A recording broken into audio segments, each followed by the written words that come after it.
If you look in the gold prayer books, on page 183, page 183. Oh, this isn't working. It's not working, is it?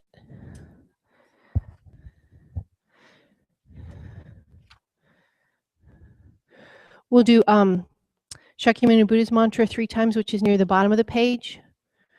Taya Tao Mune Mune Maha Mune Soha Taya Tao Mune Mune Maha Mune Soha Taya Tao Mune Mune Maha Mune Soha. And then if you turn to page 34, we'll recite the 4 measurables in English. May all sentient beings have happiness and the causes of happiness. May all sentient beings be free from suffering and the causes of suffering. May all sentient beings be inseparable from the happiness that is free from suffering.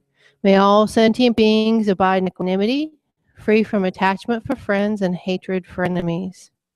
And then if you turn the page, on page 37 near the bottom, it says the 4 immeasurables chanting version, and we'll do that in Tibetan in just one moment.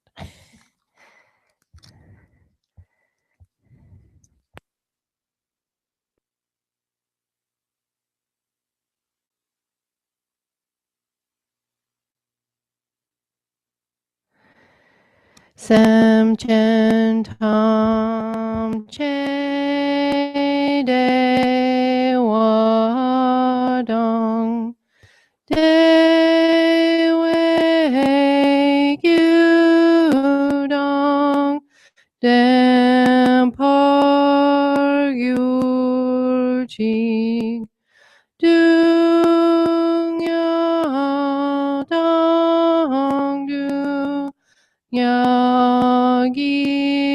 Gyudong Drewar Gyur Chi Dung Ya Me Pe De Wa Dong Mi Drewar Gyur Chi Nyerin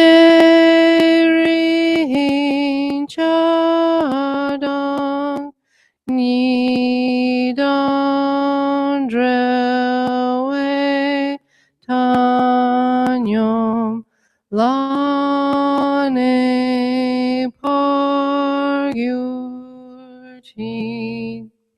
And then below it, there's Chenrezig's mantra and Green Tara's mantra. We'll do Chenrezig's mantra 8 times and Green Tara's 7.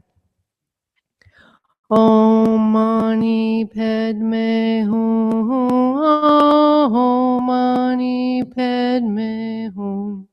Om Mani Padme Hum. Om Mani Padme Hum. Om Mani Padme Hum.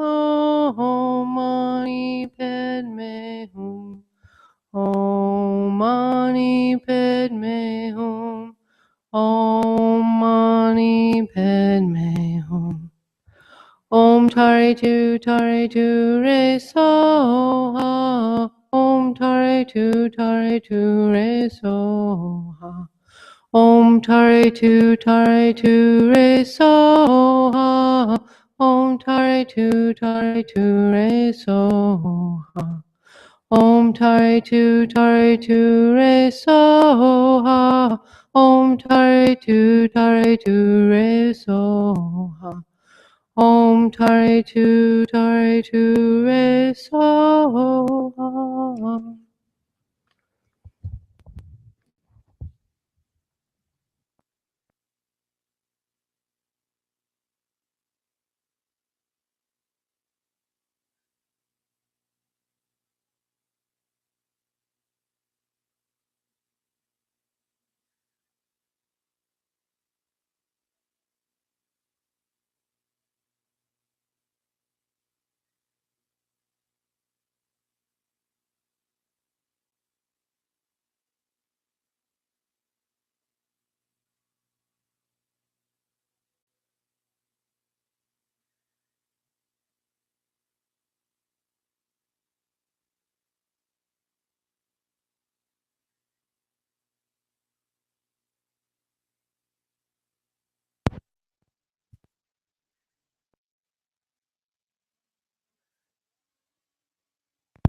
No. Yeah, Om Mani Padme Hum. It's not, still not working. Om Mani Padme Hum. Om Mani Padme Hum.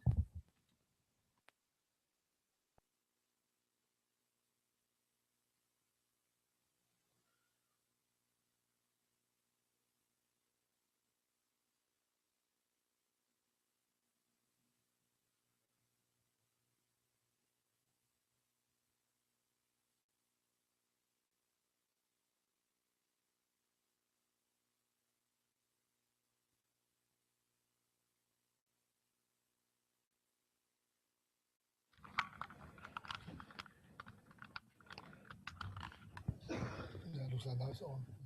Okay.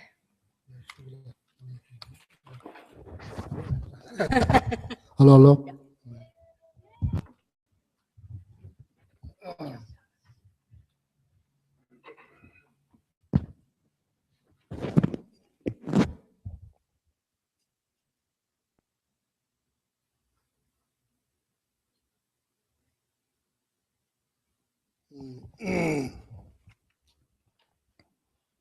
We'll begin with some meditations. So,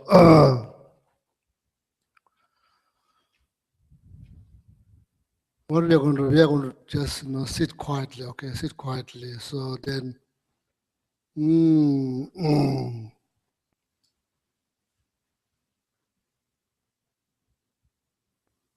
So as I mentioned last Sunday, there's number of meditations. So, the best way to sit quiet is to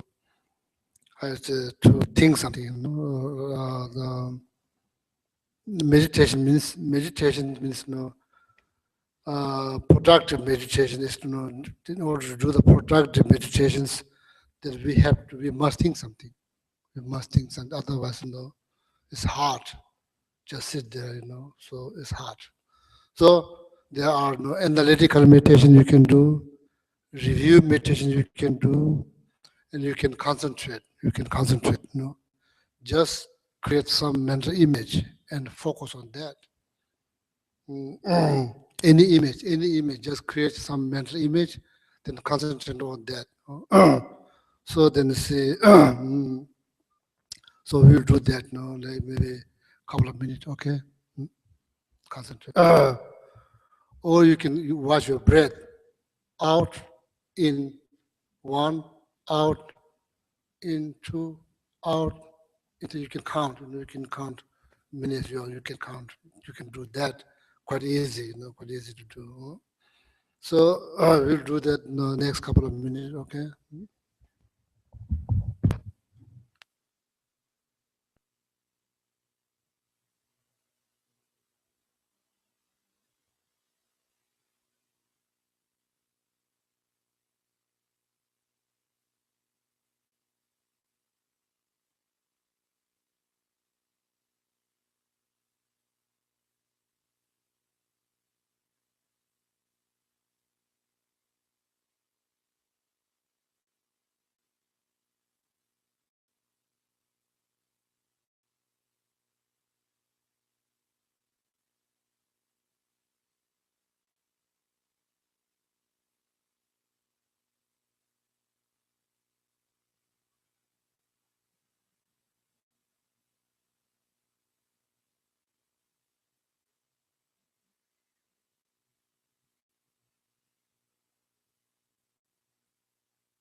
So Mike, like why people like to climb mountain?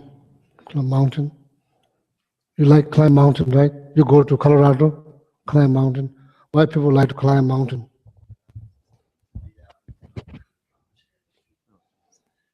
To be out in nature, Uh-huh. to appreciate the earth, and to really just kind of clear your head and kind of forget about everything and just put one foot in front of the other and enjoy the beauty and the Huh? solitude. Enjoy the beauty and solitude of the mountains. The beauty. Like Rocky Mountain. Alaska, Uh, Sierra Nevadas, yeah. mm, Last year, Sierra Nevadas, uh, California. so clear your mind. Yeah. How? Well, you can take time and analyze things, meditate, or you can just, no matter what you do out there, you push it to the back of your mind and it always comes forward. But then you look around and see the beauty of nature around you, Mm, and you realize that your problems aren't very big at all. mm. So then it's the same as sculpting. Yeah, creating sculpture. The walking with the stone. What? Walking with the stone. So I said making something out of stone. Yes, yeah, creating art. Comes from the mind. This is like meditation. Meditation is very, very hard. No, Creating sculpture, climbing mountains is easy. Meditation is very hard. I was wondering, like, I never climb mountains. I was wondering. So see, well, I thought there's something to do with the concentration. No. It's concentration when you're up very, very high, putting one foot in front of the other, make sure you don't fall off. Yeah, not just concentration, strong concentration. Strong concentration sometimes, yes. So Glaciers, yes. Is it the reason that people enjoy climbing? The danger, mountain? yeah, the challenge, the danger of big mountains, yes. Ice, yeah. So see, I thought there's something to do with the concentration. So if there's concentration, that's why it's not a surprise. Concentration makes your mind calm, peaceful. There's no surprise. So that means yeah. When you're climbing the mountain, there's between life and death, right? Life and death. If you don't, you can't just face it. How is it? You can't just spacing out. Yeah, there's a lot of times you can't space out, depending on how big the mountain is. You have to and even concentrate. little mountains, you can get hurt. Yes. So that's the whole point. I think it's like concentration. Concentration doesn't matter where you concentrate. Once we start to concentrate, our mind become calm and peaceful. Whether you're doing walking with a sculpture, Sculpture, yes. Sculpture. Yes. Yeah. So you're trying to get the shape that you want, and the stone is hard, so you have to be very, very careful how you work with. Then require concentrations. So, so there's, I think, in that case, probably don't need to sit still. So concentrations, climbing probably Mount Everest probably requires a lot of concentrations. Mount Everest, right? Yeah. So maybe there's a reason why people enjoy. Maybe it makes their mind kind of calm and peaceful. That's what I'm thinking. So then you don't have to climb Mount Everest. You can do it at home. Concentration. I think that's the key. Concentration. So.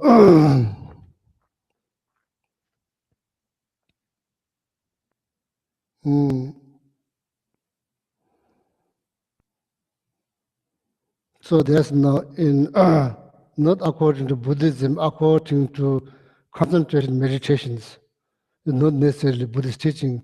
Concentration meditation, there's like 9 stages. Like then you go through the 9 stages. There's the technique or instructions that how one can develop like the best form of concentrations. And the very first step is to know Nangdo Joba means like say being within. So probably that's whenever people are working with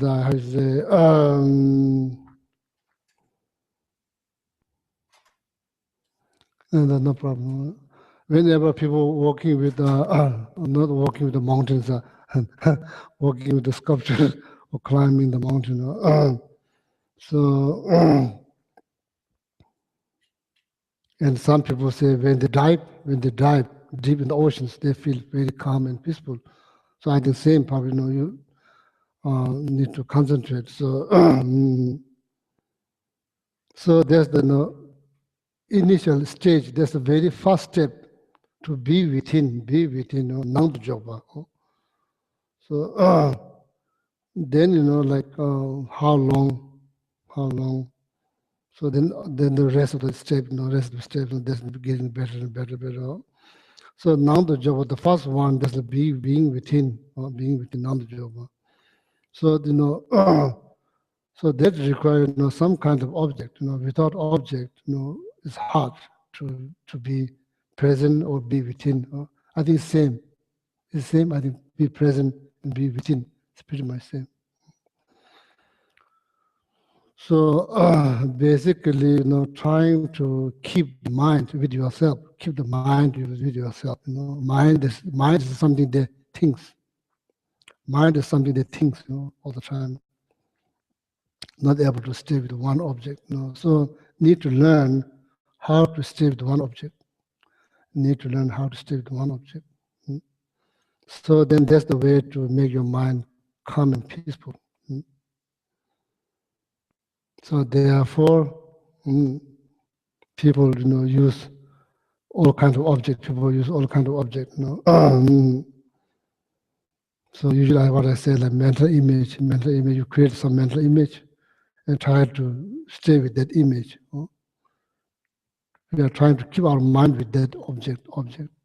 So not this multiple object. There's single object, and we try to keep our mind with that object. So then there's the way to make your mind calm or peaceful, or there's a way to train the mind, be still, train the mind how to be still. Because this mind is on the move all the time, this mind is on the move, even though we are sleeping, that mind is still on the move, even though not wild as we wake, not wild as we are awake, but still the move. So that concentrations could get very, very strong. That concentration could get very strong. When these concentrations start getting stronger, so then everything, all the senses get weaker. It get weaker and weaker. Then you don't hear sound. Doesn't mean you are deaf, but you don't. Then all the senses slowly get kind of like weaken. Get weaker because this focus is so strong. Because there's just single object, there's just single object. Could be piece of flower, could be somebody's photos, doesn't matter. As a Buddhist, we use holy image as a Shakyamuni Buddha was like that. But the point is now, so if including myself, if you are you are here, who is interesting about learning how to make the mind calm and peaceful. So what we need to do is we need to learn how to concentrate. See, if you concentrate, you get benefit. The benefit is like calm mind, peaceful mind. That's the benefit. That's the result. That's the result of concentration is to calm mind, peaceful mind. It does not liberate, the concentration does not liberate. The wisdom liberates. No? Why? Because complications occur, or difficult suffering occur, not because our neighbor, not because our friend, not because of our car, not because of our house, not because of the government, because of ignorance. Means fundamental confusions, fundamental confusions. So because of that, then everything, all the difficulties been arise since from the beginningless time, you can count since from beginningless time, so the difficulties arise since from beginning because of confusion, ignorance. So in order to overcome from that fundamental confusions, we have to understand truth as a ultimate truth, no? Not just caught up with conventional truth. The things we see, we experience, we see, then we have opinion, we judge, so then all these things, this is just caught up with the conventional reality, not able to go beyond the conventional reality, which is ultimate truth. So once we start to think about ultimate truth, so then this is like how the liberation is like starting. The liberation is starting. So now what is fundamental confusions? So concentration makes your mind calm and peaceful, but it will not liberate you. It will not liberate, not just concentration will not liberate us from suffering. The wisdom liberates. So wisdom, not just simple wish to be liberated. We all have wish to be liberated, but that's not good enough. What we need wisdom. Not just wisdom, what we need particular wisdoms. Wisdom that understands true nature of mind. See, true nature of mind. Which is ultimately is,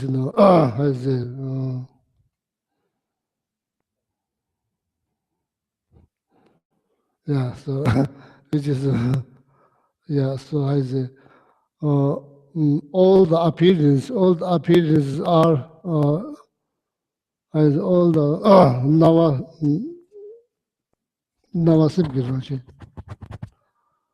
all the appearances all the appearances are nature of mind. The nature of mind is empty. Ultimate truth. See, true truth, conventional truth, ultimate truth, four noble truth. In order to understand true truth, need some understanding of the Four Noble Truth. No understanding of Four Noble Truth, then true truth is quite difficult. So anyway, from ultimately everything's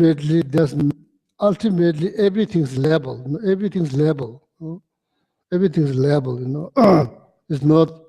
Nothing is serious. Nothing is serious. Nothing is solid. Nothing is serious. Everything. When we start to think something is very serious, it's kind of just hallucinated. And that is, everything's like labeled. Everything's labeled. This is labeled by prayer will. This is labeled by book. This is like mere prayer will, mere book. It's not solid book. It's not like solid prayer will. Everything's labeled. Ultimately, nothing is serious as we think. Ultimately, nothing is serious as we think. Ultimately, it is like dream. It's like dream. It doesn't mean it's like dream. Does not mean it's dream. It is like dream. It's like dream. So we see dreams. We see elephant in the dream, but clearly there's no elephant. Physical elephant. Physical elephant. It's not like here people say elephant in the room. Not that kind of elephant. It's the animal elephant. Animal. In India, there's elephant not in the room, elephant in the jungle. Here, there's no elephant in the jungle, elephant in the room. Kind of interesting. So here, people say holy cow. There's no holy cow. Where's the holy cow? Holy cow is in India. But they don't say holy cow. They say holy cow. People here say holy cow. There's no holy cow. Holy cow is in India. People here say elephant. There's no elephant. Elephant is in India. So when I first came to this country, some of the center members took me to in the wood. So there's big trees that fall down. I thought there's elephant. So then I asked them, so is there elephant? They kind of laughed. There's no elephant. So they said there's another kind of elephant in the room. Another kind of elephant. So anyway, ultimately, see, like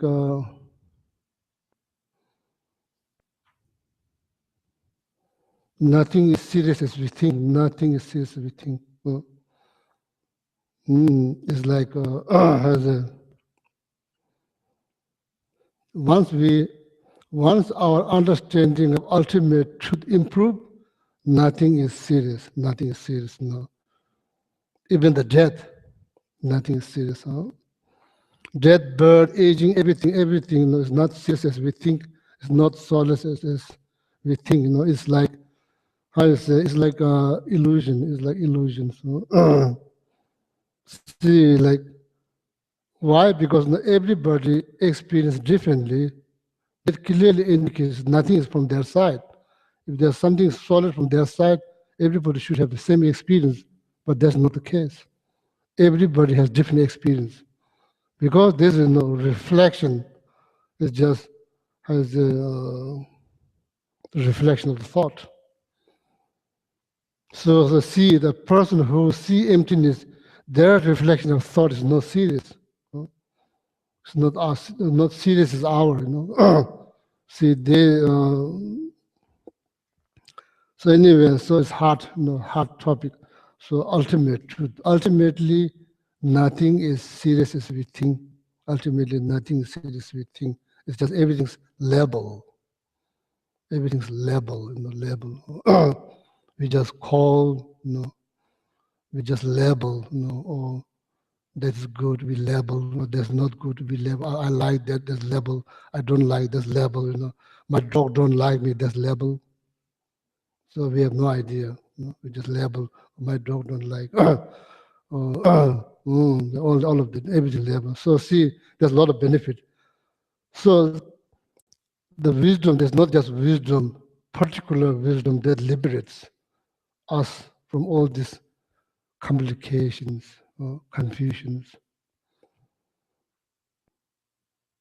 Well, how we are confused? Because we are confused because we have no idea, about self. Self. We have no idea about self. What is self? We are grabbing on self. There's totally non-existence. Then that self-grasping mind. That very mind become like iron cage that you just trap. See, that's self-grasping. It's like rules our life, and that's like. So then self-cherishing mind is like act like minister. Act like probably, I mean, what kind of minister? I don't have no idea. What kind of minister? Defense minister? I'm not sure. There's many ministers. I'm not sure what kind of minister. But self-grasping mind is like king, act like king. And the self-cherishing mind is like minister, So actually, self-grasping, the very self that we grabbing on very tightly, is mistaken. So then when you start to question what is self? Is it my body? What is self? If so much has been built on that, maybe it's like that very foundation is mistaken. Maybe then therefore, there are so many, the mistakes occur because of that. We are in the iron cage of self-grasping. That's what you call. Then all confused. So ultimate truth, the wisdom liberate, not just wisdom, but any small wisdom it liberates. It liberates. If you don't know, this is nice clock. If you can't read any of the instructions, if you don't know how to read MIN, it's called minute, right? You could think that's hour. If you hear there, you are not going to get hour. You are going to get a minute. So there's not just simple wish to know, but that requires some knowledge that you learn. Somebody tells you, okay, this is a minute, this hour, this is how you set up alarm. So that knowledge, then that free you from that not knowing. Ignorance is not knowing, that's all. Ignorance means not knowing. It's not not knowing. So then when you know how to set up alarm, that's called wisdom. Wisdom by listening, wisdom by seeing. So then, then wisdom by thinking, then wisdom generated by deep thinking. So that wisdom will liberate. So first wisdom by listening or hearing or reading. So then there's not the best form of wisdom, but then the second wisdom, then by thinking. That's better. Then the deep thinking, wisdom generated by deep thinking, also that one definitely liberated, will liberate us, will liberate. So then any other form of wisdom will liberate from temporary problem. All the temporary problems should solve by wisdom, not by simple wish. So probably need to think about it, like maybe to how you say, maybe it's like time to think about how we define self. What is self? What is self? Oh, yeah. So now, then I'm going to read from this book. Okay. So last Sunday I just talked. I did not read because there's a bunch of students from which church? Some school, high school. Yeah. So there's a whole line of students. So then I thought, if I read this part, they're not going to understand. So I did not read. I just talk about it. So, oh yeah. Ultimately, it all comes down on mind. It all comes down on mind.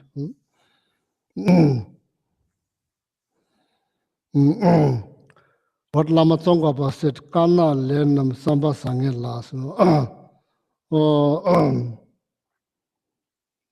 Positive action or negative actions is depend on positive mind and negative mind. Kana lenam samba sange las, samba sange. It depends on gentle mind. Opposite. What's opposite of gentle mind? Ungentle. Agitated mind. Can you say ungentle? No. There's no right English. So this house, it sounds like Tibetan. Sangbo, Nyemba. Sangbo means, Sangbo means good. Nyemba means not good. Good mind, not good mind. It's no good action or not good action very much depend on good mind or not good mind. If the mind is good, everything become good.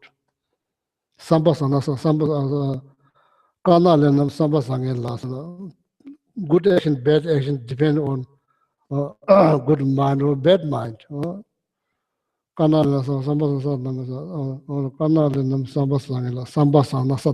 the mind is good, everything will become good. If the mind is not good, then everything becomes negative.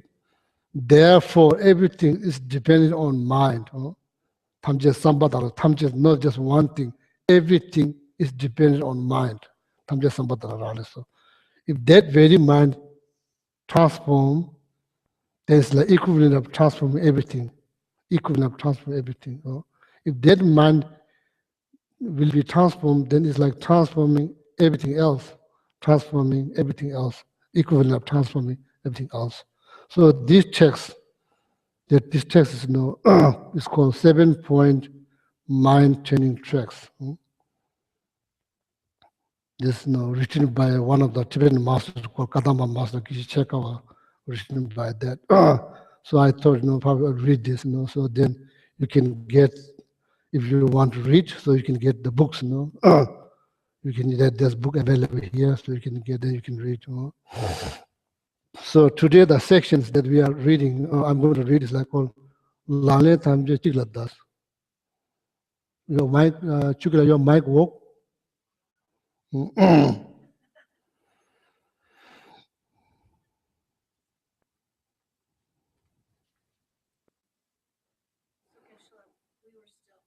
No, it's not. Oh, yeah. We were in the third point, taking the adverse conditions onto the path. Oh, that already finished. Okay, so number 4 then? After that. With the 3 views of treasury of space? Past that? 3 views of treasury of space? Yeah. So let me see. I think that's already. We finished that too? I think that's already finished. Okay. Not 3 views. Oh, let's go 1 second. Before that, what is it before three view? Banish all blames to the single source. Yeah, well, that's the one I want to talk today. Has it banish? Banish all blames to What the is single banish? What is source. banish? Like get rid of. Oh, can you say it again, please? Banish all blames to the single source. I'm not sure where the word banish come from. So lale thamje chila da. Blame goes to a single source, the mind, right? Yeah, that's what it's supposed to sound. What is this? How it's supposed to sound. Banish. Just reading what Thupten Jinpa said. Oh, Banish all blames to the single source, and then to So all the- beings contemplate their great kindness. oh yeah, there's the first one. Banish all the. Banish all blames to the single source. So the Thupten Jinpa, that's His Holiness, the translator, His Holiness Dalai Lama translator, he knows what he's talking about. So he's well educated. I think his translation should be correct. So The actual way of banish all blame, which means any blame you have, hmm, like blame you, blame her, hmm, banish it, remove it. hmm. And then all blame then goes to a single source. Ah, Does that, I mean, it's, yeah, that makes you sense. put two things together, That makes sense. that's my understanding of it. Lale tamje chikla das. So yeah, that makes sense. That makes sense. I always blame Gisambo, my roommate, another monks. No, who's no. Next time he's going to teach. I pretty much blame him. If something doesn't go well in my house, I pretty much blame him. So that sounds very familiar. But that's not the answer. That's not the answer. That's not how you're going to be liberated. So I know, we all know. But this habit is hard to break. But we cannot give up. We cannot give up. We have to try. We cannot give up. So see, so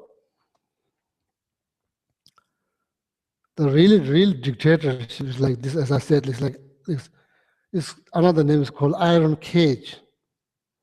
So the iron cage is not Gisambo or someone else. The iron cage is like this self-grasping mind.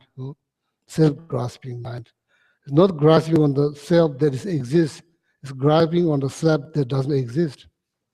In the first place, it's grabbing very tightly on something that doesn't exist. So it's not clear understanding of self. It's grabbing on some self that does not exist, or maybe it is exaggerated. It's just exaggerated self. It's not real self. It's just exaggerated, and holding very tightly on that is not that's a mistake. So as a Lojong practitioner means someone who practices mind training. Someone who practices mind training means someone who think about mind training all the time. That's called mind training practitioner, Lojong practitioners. So that's what they do. They has a blame on the single source, which is self-grasping mind. That's the one causing all these problems. That's the one I was trapped. Because of that, I was trapped, not because of someone else. So, but it's hard. It's hard, But it's not going to be easy. But we should not give up. So we must try. Sake of our own liberations, sake of liberation for other people, we must try. Otherwise, it's going to be, recycle. It's going to be, it's go round and round and round and round. It's going just round and round and round. See. So,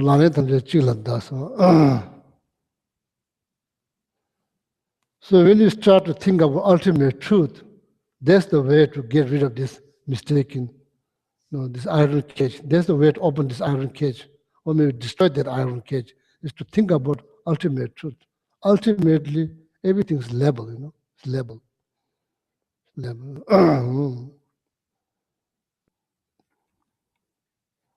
So see, like when we are young, when we are very young, when we are 1 year old, 2 year old, 3 year old, we see things but we don't label.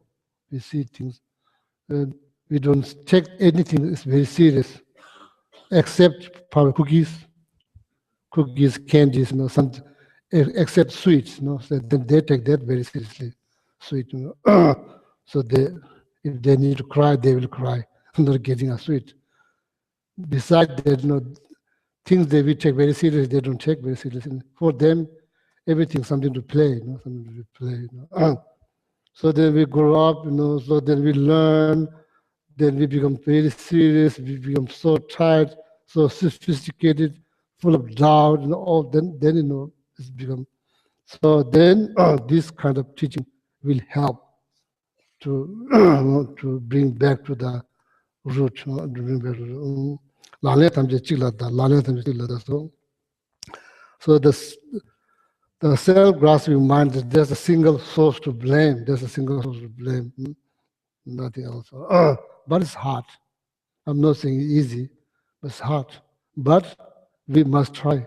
Otherwise, we will never ever go to see liberations from samsara. We'll be here in samsara again.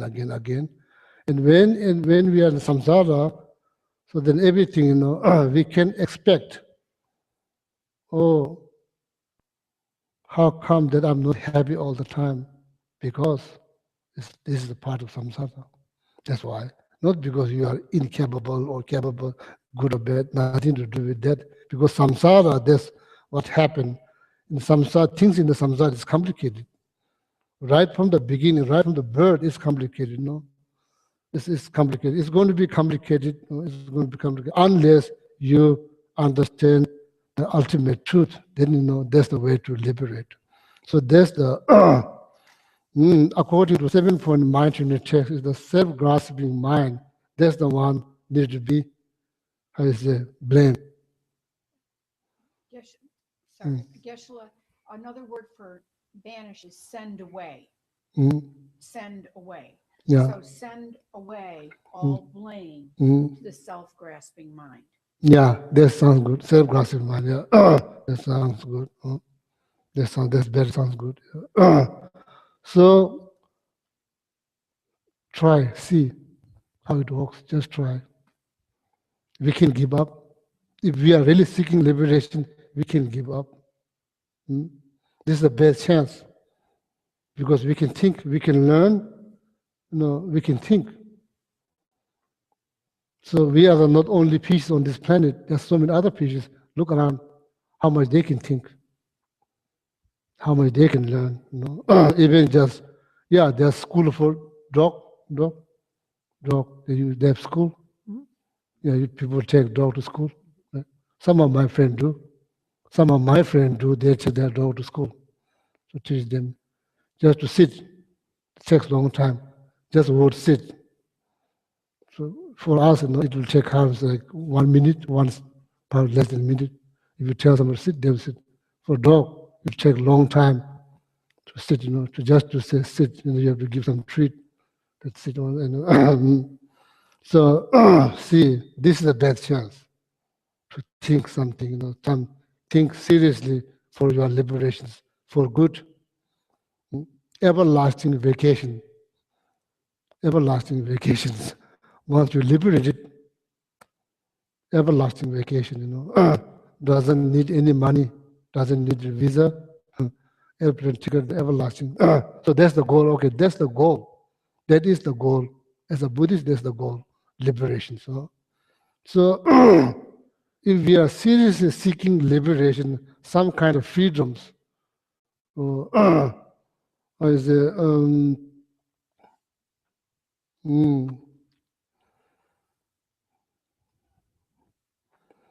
some kind of, if we are seriously seeking freedom, so that's the way to go. If you start to, first of all, before blaming to the self-grasping mind, we have to understand what is self-grasping mind. And in order to understand that clearly, first we have to understand what is self. What is self? What is self? So, what is self? The self that's exaggerated, self that exists but there's another self that's been exaggerated. So once we have clear understanding of self, so then then it's getting better. Okay, it's getting better. Oh yeah. So that's all I'm going to say here. This Langle Thamje Chigla Das. Whatever Langle means, like as Lagba literally means hand. Activity of a hand, like touching here, touching here, flipping there, touching, opening, all of them. So those all kind of activity that does by hand. So if you can, okay, this all activity that my hand does is to free myself from samsara, Langle Thamje. If you can summarize all your hand activities, the goal is to liberation. That's just an example. This is example. So that's just example. That example means that everything that I do, meditate or reciting, reading some books, books about spiritual practice, or then thinking about spiritual practice, talking about spiritual practice, or doing meditation, saying mantra, all of that is for what? All this activity, all these different activities, is for what? It's for liberation. It's for my liberation, my freedom. If you can summarize that like that, so that's exactly what it means. Langle Thamje Chigla Das. So the second one, Kula Kadesha Gums. Toward all beings, contemplate their great kindness. I need to read because some are probably people wondering, we all started this text how many months ago? It's the same text, That's what happened exactly. Whenever I start some text, we are going to stay with the text in months and months and months and months and months.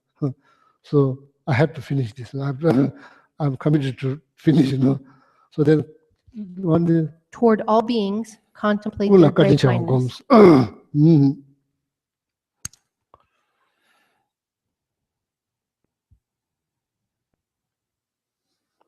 Contemplate all. Contemplate their great kindness toward all beings. This is good things, this is good things. So, all, not just one, all, not just my friend, my relatives, my neighbors, all. So see, like when we see somebody's going through difficulties, somebody's going through difficulties. For example, somebody's begging on the side of the street. Somebody's begging side of the street. That person from outside, that person looks good, Sometimes they are young, they look good. So, like our minds, like when we see something like that, then you see like how the mind plays. So whenever, generally speaking, for your own sake of your own happiness and the sake of happiness within the community, entire world, what everybody should do, whenever we see somebody going through difficulties or someone going through difficulties, the best things to do is to generate compassion. The best things to do is to generate compassion. If you want to have some opinion, we must have opinion about compassion. Compassion. So compassion only arises if you see some difficulties. Then the compassion is wish to help, because that person is going through difficulties. So wish to help.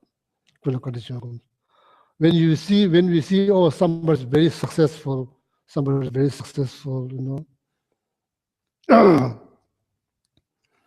So the bottom line here, means to whether it's like something good or something's very beautiful, something very beautiful. In order to get jealous, and we need to think something positive. There's positive way to think, There's positive. If somebody's become very rich, very successful, there's positive way to think about that person. If somebody's going through difficulties, there's positive way to think. So that means no matter what kind of circumstances, what you see, whether it's good, attractive, rich, powerful, successful, and like unsuccessful, underprivileged, whatever we see, Kula kanichagums. Then how is it? Contemplate. Contemplate their great kindness. Kula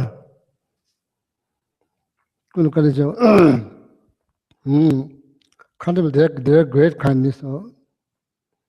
Kula kanichagums. Does it make sense? It makes sense? It's not easy. But we have to try to say,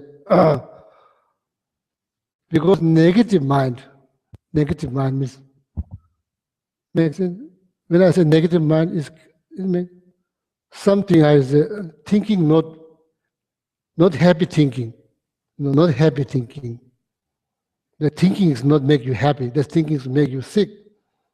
No, the thinking make you upset. The thinking make you irritate, annoy. That kind of thinking. That's the last thing we need. We don't need any of those. Any of those. That's why we are trying to get rid of them. We are trying to get rid of them because this is all unhealthy mind. That's why you don't feel healthy because of unhealthy mind. So no matter what kind of circumstance, when we see, and we are trying to see something positive. No. So without judgmental mind. So it's hard, but sake of our own happiness, mental happiness, we must try. We must try. No, it's not going to be easy. It's going to be challenge. If it's easy, then everybody will be liberated. No, so we must try. Instead of just talking about world peace, universal peace, or compassion. So we must try. So kunna kanichawagums. That's what they do when they see somebody. For example, I'll just give you an example. When you see somebody very beautiful, very attractive, instead of getting jealous, you say, wow, great. That's the result of practicing compassion and patience. That's what's going to happen. If you practice patience and compassion, that's why it makes you look very beautiful. If somebody's very successful, that's the practice of the result of practicing generosity. You relate it. Everything you see, you relate it to some practice. The result. Nothing is random, coincidence. If it's coincidence, that means no cause, right? Coincidence means no cause. It's random, it's like no cause. When people say random, means there's no cause. That's hard to believe. Everything else has cause. Tree has cause. If there's no rain, there will be no tree. The backyard, in the grass in the backyard has cause. Does everybody wish to have a good-looking yard? But everything has cause. Okay, then everything has cause. Besides this, this is hard to believe, hard to understand. It's something coincidence or random. So that means no cause, right? No cause. So that means no hope. No cause means no hope. No cause means no change. No change means no matter what you do, there will be no change. There will be no change. If you are miserable, you are going to be miserable forever. There will be no change because it's just random. There's no cause because you just become miserable. That's all. There's no cause. If you're happy or just you are going to be happy forever, is that true? That's not true. You have experience. I have experience. Someday I'm happy. That's not random. If it's random, then how come the next day you are unhappy? How come the next day you start blaming that your happiness is disturbed by Geshe Sampo? See, today I'm happy, next day I'm not happy. So Geshe Sampo is my roommate, that's another monk. I thought he's the one who's destroying my happiness. That's what happened. That's not true. So see, so there is a way to relate it. Everything we see, there's a way to relate it to help us to generate some kind of positive thought. That's very good, So then can you imagine, you see me, I see you, we wear different clothes, we live in different cultures, we have different interests, different lifestyles, probably different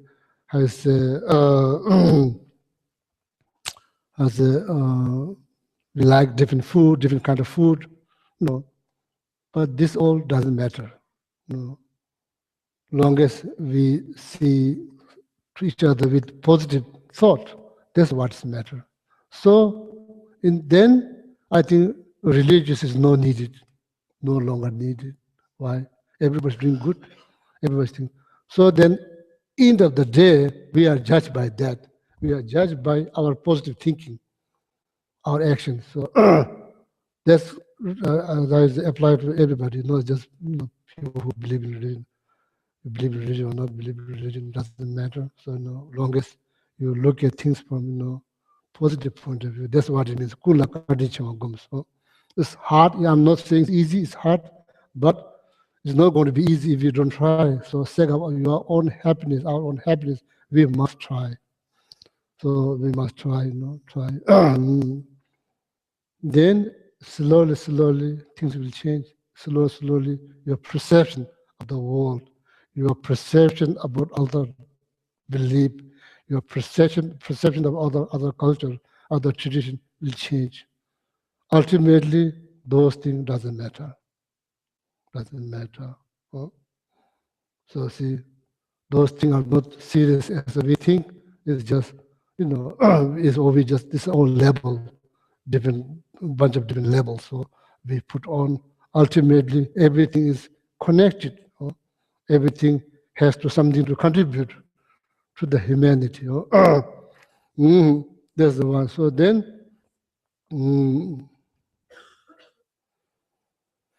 so now only 2 minutes left. So.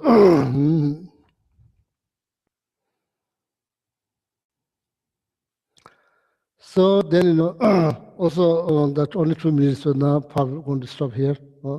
Now 1 minute left. So there's another class after this, another class. Then, so we must try, okay? We must try.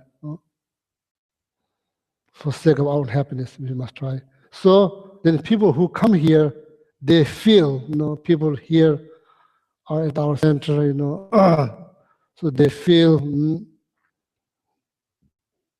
people are trying, they feel, not just here, when you go out. So it's all about thinking. As I said, when it's all summarized into thinking, thinking something positive. There's a way to liberate. Thinking negative, there's not a way to liberate. That binds you down in the samsara, thinking something negative, thinking something positive. And not just to think, happy to think, happy to talk, happy to eat, happy to go, happy to sleep. See,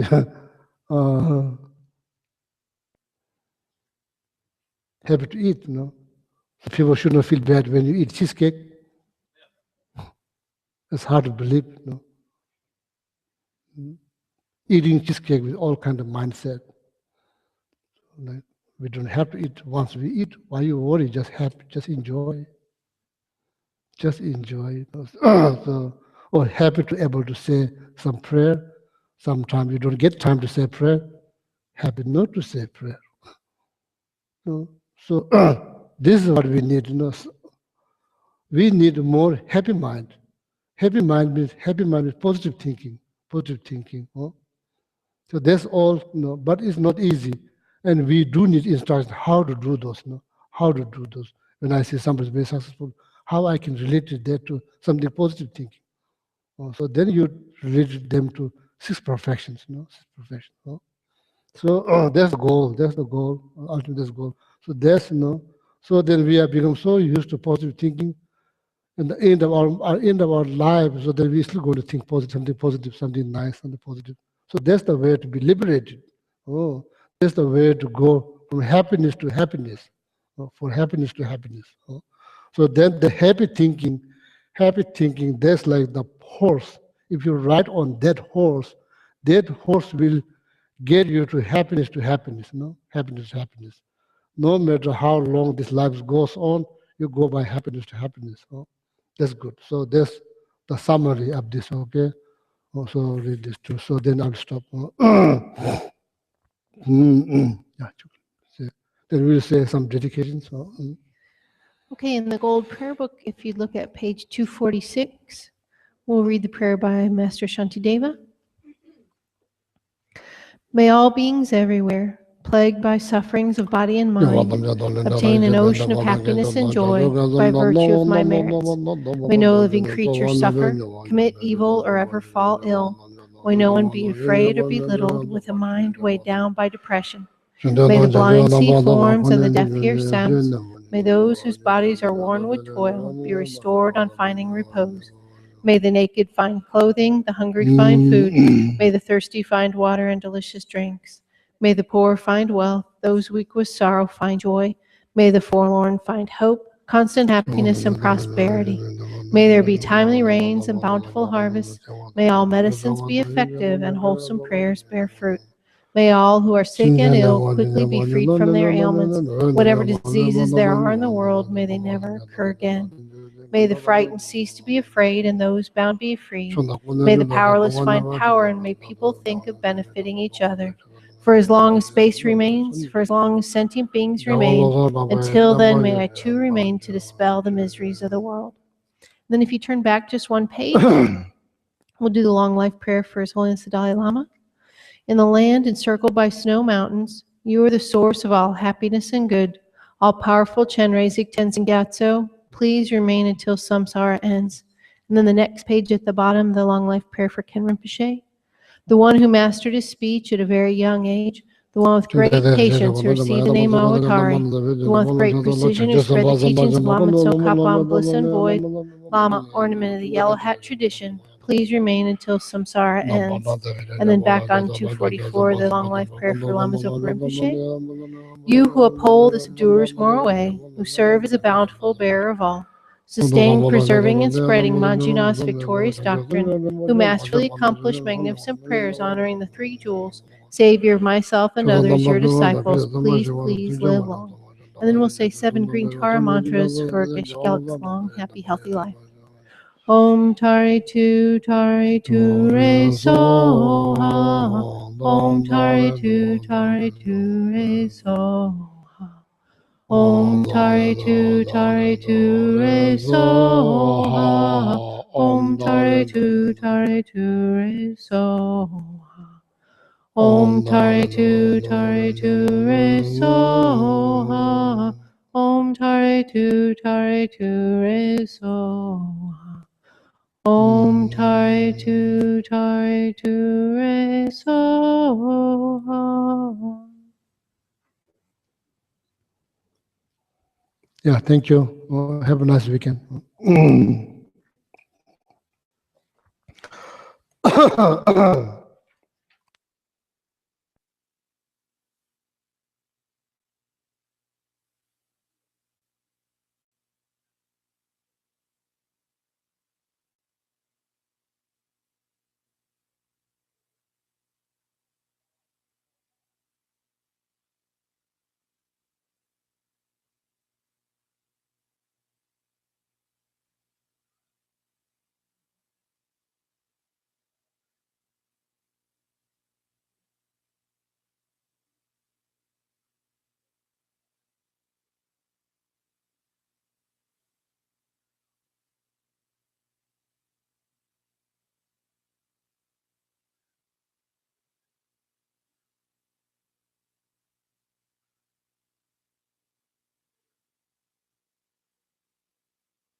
Good morning, everyone. Welcome. My name is Chuki, and I just want to say just a couple of things about what to expect for anybody who's here for the first time today. In just a minute, Geshe-la Geshe-Gelik will be coming in. He's our teacher today, and we'll all stand out of respect for the teachings when he comes in, and then some of us will make prostrations, but don't feel at all like you need to do that. I'll be leading just a couple of prayers in the prayer books, the gold prayer books. If you're, well, yes, I will. I'm sorry. um, if you're on a cushion, it's right in front of you. If you're in a chair, it's behind you. And if you're on the pews, there's some at the end that can be passed down. So we'll read just a couple of prayers out of that. And if you have any device that might make noise, it'd be great if you could put it on mute before we get started. And I think that's it. Geshe-la will be in just a minute.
Okay, so in the gold prayer book, if you turn to page 183, We'll recite Shakyamuni Buddha's mantra 3 times. It's down near the bottom of the page. Taya tau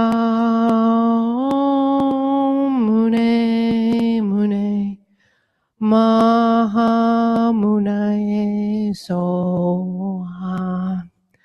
Taya tau mune mune maha munaye soha.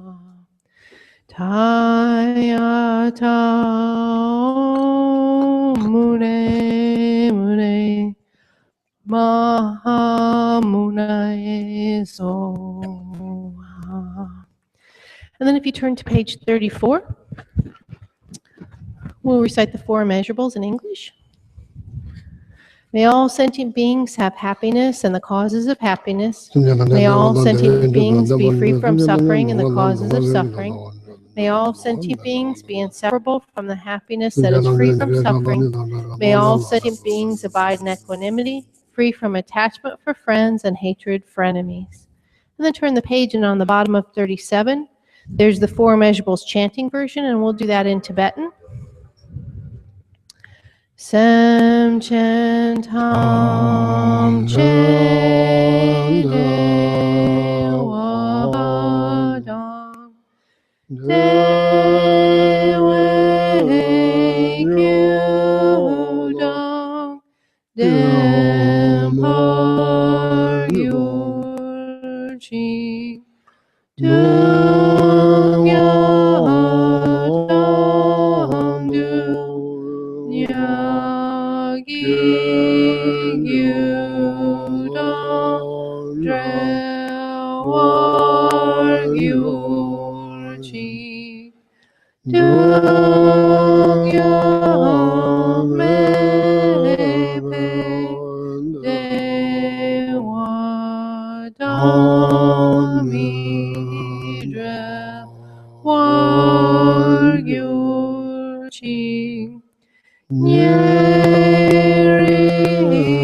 chada ni dong drewe tanyong la ne par yu chi.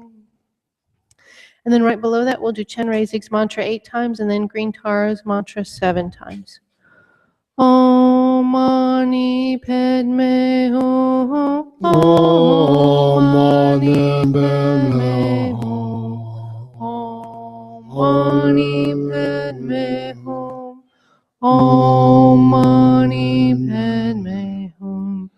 Om Mani Padme Hum. Om Mani Padme Hum.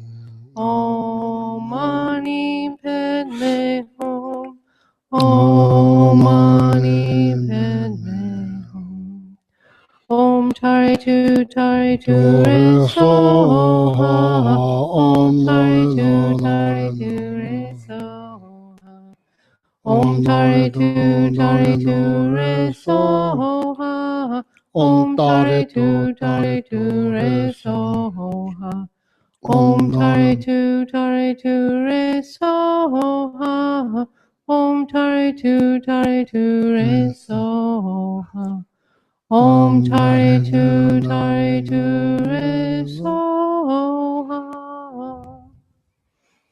And the children are free to go to class.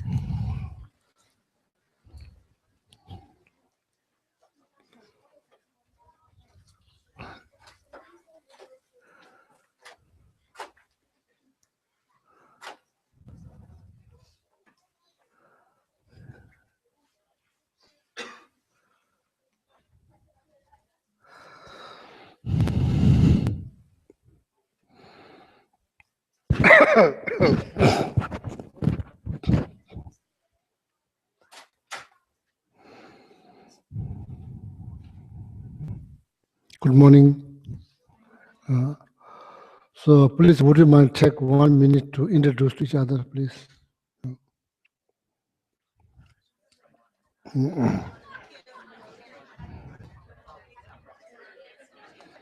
Maybe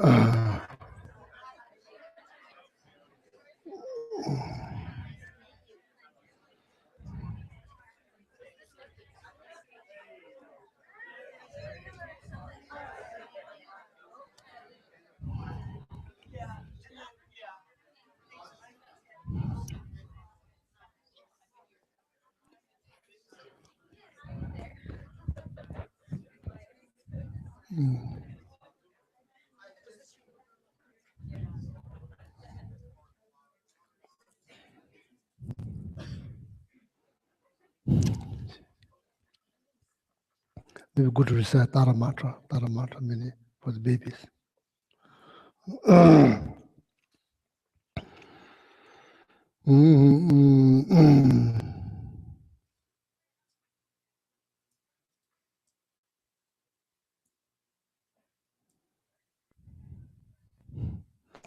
So begin with meditations, okay?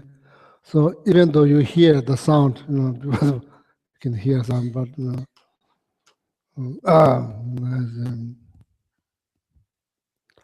please try not to let your mind carry by sound outside.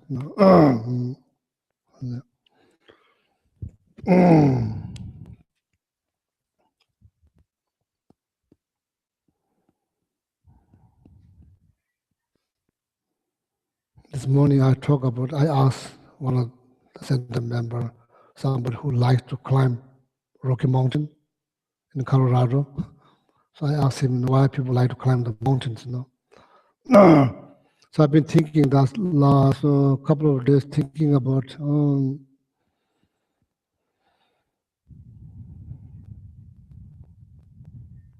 if any one of us want to feel, want to experience, or want to make our mind calm and peaceful. So see, if any one of us want to experience calm mind, peaceful mind, or make our mind calm and peaceful, what we should try? We did try so many other things, didn't work greatly. So what we should try is so see, it's been said, I'm here repeating, it's been said, not just one time, many times it's been said. When you concentrate, so when you focus, it makes your mind calm and peaceful. So when you're climbing the mountain, I think I've been thinking about that, climbing I've myself never climbed the mountains. I can't talk with experience. But when you're climbing high mountains, you have to be concentrated. You can't just space around. How you say? Space out. And then you'll fall down. One misstep, there's about life and death, So particularly if you're climbing the Mount Everest, which I saw from my eye, so never climb, but so see, so people are so focused. So sometimes they say, oh, this is feel like meditation. It's not surprise. Walking with the sculpture, stone, people know with the big tools. You have to be mindful, otherwise, small mistake will break. Like many hours worth of work, could break like small mistake. Then people concentrate. When they concentrate, that's the best way to stop other thought. See. So meditation. So then, me and all my friends here. So we must try. To find any instructions that helps you to improve your concentrations. So according to the teaching on concentrations, been taught thousands of years ago. So according to that instructions, there are like 9 stages you go through. 9 stages you go through. The first stage is to learn how to be within, be present. That's the first stage. That's how the concentration improved. The first stage is to how to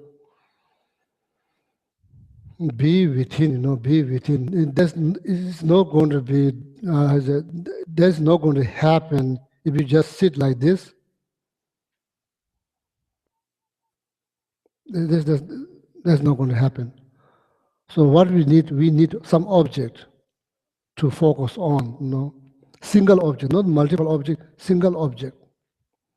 Can be anything, doesn't have to be, this is not Buddhist practice, this is like common practice.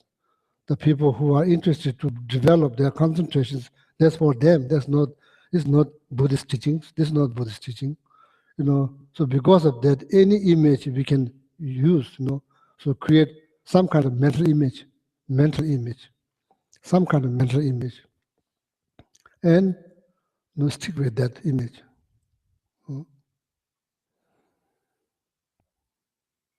Or you can use your own breath in and out.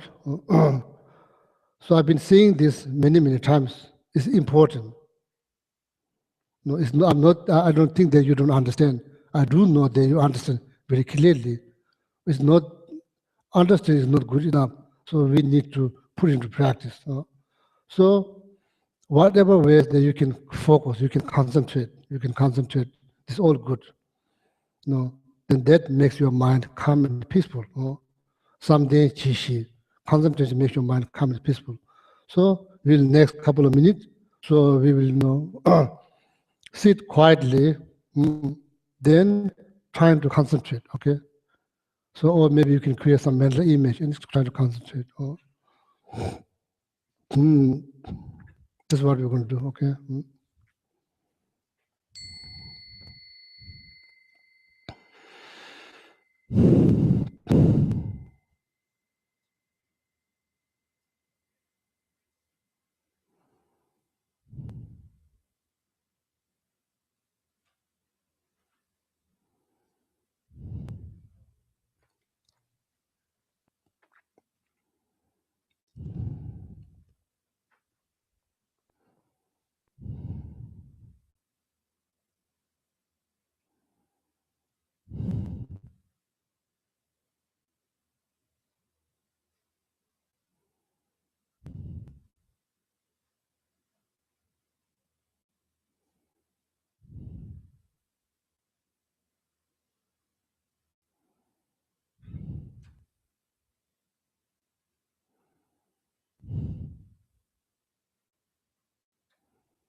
Mm, mm.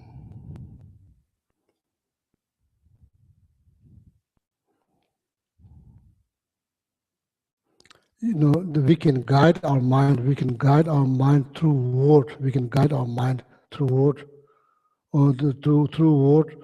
We as how I should say how I should say. Mm, you the best thing is not to use any word. That's the best, you know. So even using the word become also distractions too. So there, you know, unfortunately at the beginning, so we have to use, you know, some kind of word. So then eventually, you know, we don't. So the words that describe the object, they describe the object. Okay. Otherwise, hard to see. You know, if somebody say, okay, just as if you describe, you know, if you are visualizing, if you are so basically it's about creating mental image to use to focus on. So that, you know, it depends on the image, you know, some of the image according to Buddhism is very, very complicated, you know, so then they require word to describe whole image, okay. Or space before me, there's, you know, like the first thing something, then space before me, there's, you know, like beautiful leaf, on the Noyemel Loma, leaf, meadow, there's flower, then there's fruit. You kind of describe that. You describe. There's a way to guide your mind to make connection with the image. You describe that whole image, you know. So then somehow, you know, like because we've been talking all our life, we've been talking, you know. So we used to talking. It's easier that's how we explain things. We talk. So we don't know how to explain without talking, so we don't know. So that's why somehow that's like explaining the image that you are going to focus on through word. You know? So there is like kind of like guiding your mind, towards image. Say space before me, there's tree, there's leaf. So you have some guess, you get some idea, because we know what leaf looks like. And flower, then you have some idea, you know. So then they describe the color, what kind of color, you know. So then point is to keep the mind there, you know, keep the mind there, you know. So mind of the image. If there's a person, you have to describe, okay, clothes, maybe jeans, whatever the person is wearing, I'm not sure. So like that, you know. So that's so the point is to concentrate, okay. Why? Because it makes your mind calm and peaceful. So then you describe the object. You know, so can you imagine that describing the whole mandala? Mandala, you know, mandala. You know, there's like, you know, you see the painting, but actually it's 3-dimensional. It's like house. You know, so then you're describing that mandala by word, and the same time thinking. You know, each time you describe, oh, that's draw, decorate with this, that color, and you kind of like get, you know. So then you are keeping your mind on one or single object. So that's the benefit of that, is like then makes your mind calm and peaceful. But concentration does not liberate. Concentration does not liberate. Wisdom liberates. Okay? Concentration makes your mind calm and peaceful. The wisdom liberates. Then wisdom, you know, the wisdom is produced by knowledge. No knowledge, no wisdom, no freedom. No freedom. So concentration makes your mind calm and peaceful. So that's what I'm thinking. When people, they climb high mountains, they feel kind of peace, calm, because they are focusing, not just focusing, they're really focusing, you know, when they're doing something. So then it's not surprise why sometimes people, they feel, oh, this is like meditation. You know, this for me is like meditation. Of course, once you concentrate, it is meditation. So you don't have to sit like this, no. So, but we have to find how to concentrate. So according to the teaching of concentration, there's 9 stages. First one is to be within, be present, be within. So that requires object. No, without object, I don't know. It's very hard how to be within. So without object, it's hard. Then object, people use all kinds of different objects. That's the initial stage, how to be within. Concentrate. So then, if you're using like some kind of instructions to describing the object, then, that's quite good because it describes the object step by step, flower, leaf, flower, this color, that, this side, this many flower, that, then on top of that, then this and that, then there's all the visualization practice comes, all the visualization. So therefore, people can sit there many hours, no problem, because the object they are describing is huge. So they will have no problem sitting there, and that's like being within, being present, being within. So that's the first step that we learn in order to improve our concentrations. So that's the first stage, is to how to be within, be present. So they require some object. Without object, it's going to be very, very difficult. So see,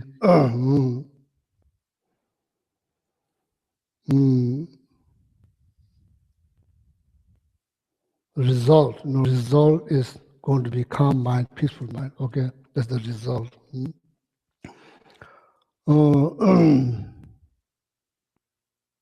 In the beginning, short, many, short, many. When you become familiar, few, then long. That's how the meditation has been done. Then eventually, all the other thoughts are going to get weaker. That's the way to stop. Otherwise, you have wish, I have wish, and I wish that I don't have any thought at all. But how it's been done, that's how it's been done. When the concentration becomes really strong, then sometimes you don't hear the noise. All the other senses become weaker. Doesn't mean that you become deaf. Now, when you come out of the meditation, you will hear a sound. No need to worry. So mind is always on the move. So we need to learn how to make our mind still. So when the stillness get improved, other senses become weaker and weaker. Doesn't mean they're going to go away. See, mind always think. Even though when we sleep, mind is still thinking. Thinking all kinds of things. Even during the sleep, that's why we have dreams. Dreams. All these 5 senses are not functioning, but the mind is still functioning. So that mind is on the move all the time. It's on the move. It's never been still. Therefore, we are not experiencing calm mind, peaceful mind, no matter what we try to do. We try all kinds of things to make our mind calm and peaceful, but it doesn't work. Why does it not work? Because once the mind is on the move, you are not going to experience calm and peaceful. In order to experience that, you have to concentrate. You have to focus. So when you focus, then that's the way to enjoy calm mind. That's the way to make your mind calm and peaceful. Quite easy to say, but not that easy to do. I'm sorry to say, it's not easy. It's not easy for you. It's not easy for me either. It's not easy for but we have to try. We must try. So there's a beginning. Then, according to the 9 stage of the instruction of the 9 stages, how to improve our concentration. According to that instructions, the first one is to be within, be present. That requires some kind of object, mental image. So you can describe, you can guide. As I said, some is for the beginner. It's helpful if you describe object, if you describe by word. So in Buddhism, there's many texts, you can memorize and then the text explains, explains about the image or the object. So there's a one way to keep the mind, which is like elephant. Mm. So see, when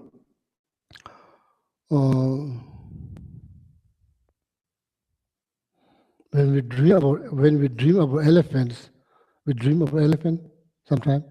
I'm not sure how often people dream of elephant in this country. So in India, people do dream of elephants because they have elephants. They have elephant in the jungle, not in the room. Here, no, you don't have elephant in the jungle, or you have elephant in the room. First, when I came first time to North Carolina, some of the center members took me to wood.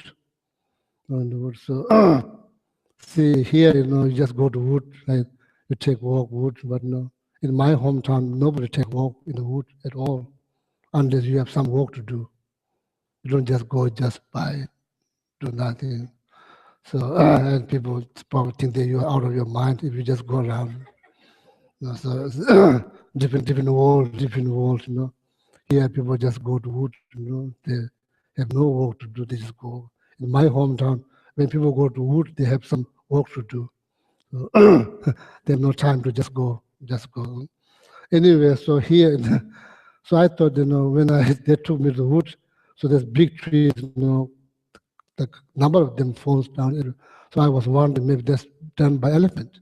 So I asked them, is the elephant in the wood? They said, no, Gisela, there's no elephant. I said, oh, so they said there's elephant in the room, not in the jungle. So so that elephant is mind. That elephant, according to meditation instructions, that elephant doesn't refer to the problem. That elephant is mind. So powerful. That elephant needs to be trained. Otherwise, that elephant will make like your own world and the world of other people, like miserable, very, very miserable.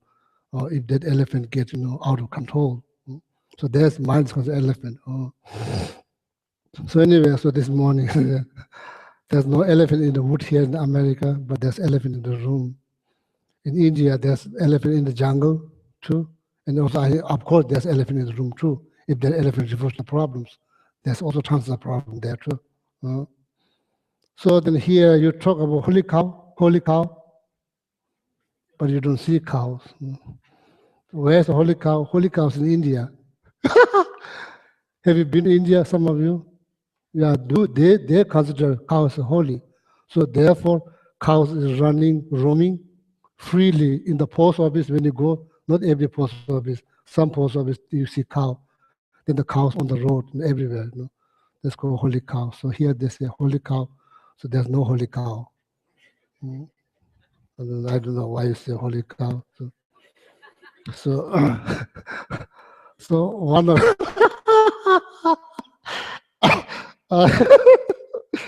so one of my friends, so we went to India. So actually, he's like, that's his brother, the doctor, one doctor. So we went to monastery. Then he just wanted to go to Mysore, which is like big town, big city, like 2 hours from my monastery. It's a big city. There's a lot of old palace. So the tourists, they are interested to see old palace. So he just wanted to go by himself to discover in that town. So later on, I saw the photo. He took a lot of photos. His car was stopped by a holy cow. Probably he said many times holy cow, but he never saw holy cow. So that time he saw the holy cow. The driver will not move because there's cow standing in front of the car, decorated by all kind of flowers. Turns out that's holy cow. So they won't let you go unless you give them some money. So then you kind of like, what is that? So that is holy cow. So anyway, so that's not a part of meditation. So kind of interesting just being here now, 16 years. some of the word that you hear, you know, so then you don't see anything. Or, so flea market, there's no flea. That's a flea market. It's an interesting thing. So anyway, so okay, so I'm going to stop. So I'm not going to be nonsense. So my point is here now. Back to the elephant. So this the mind is considered as elephant. That elephant needs to be tied on object. So in order to tie that elephant to the object, first we have to have objects. So what that means? I found the word that I've been trying to explain. Iji langbo lord over. One stanza that I've been trying to explain in my broken English. I'm not sure how much you understand.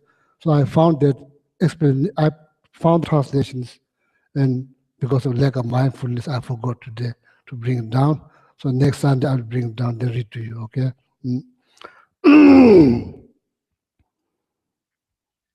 So then please find how to improve your concentrations.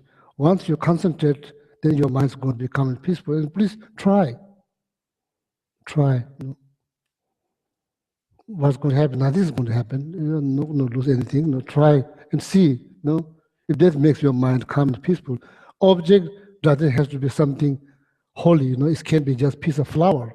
It can be just waterfall. It can be rainbow. It can be color. It can be light. All kinds of things. And you use and see, and then eventually that image becomes so clear, so details. So then the mind will trick you. If you are one object, mind end up seeing about two. If it's like red, you end up seeing yellow. But don't follow. Just stick with the object that you made it. Stick with that. And that's the way to make your mind calm and peaceful. So, so I think that's why we need to concentrate. Okay. Yeah. So then I would like to read few. Because last Sunday I did not read from this book because there's there's quite a number of students from one church came and sit there on whole bench, full with students. So I thought, if I read from something from here, probably they're not going to understand. So I just talk. So here now today I'm going to read this here back to the normal Sunday. Please can you read the translation? So this is before I said this is like books. It's called 7-point thought transformations. Thought needs to be transformed. Our thought needs to be transformed because our thought cause problems. So see, so many problems occur because of our thought, our thinking. So certain thinking needs to be trained or transformed. We need to transform our thinking. So then this is called 7-point thought transformations. So now there's book. This already been translated into English. If you want to read, you can get the books out there. You can also, how you say, borrow, rent or borrow. Borrow. You can borrow the book, or you can buy. This is called 7-point thought transformation. So you have experience. I have experience every single day. Minute we wake up, how much problem they're caused by our thinking. So you have experience. I have experience. We have maybe a lot of experience on that. So this one is called Lalet Hamje Chigladao. Now, banish all blames to the single source.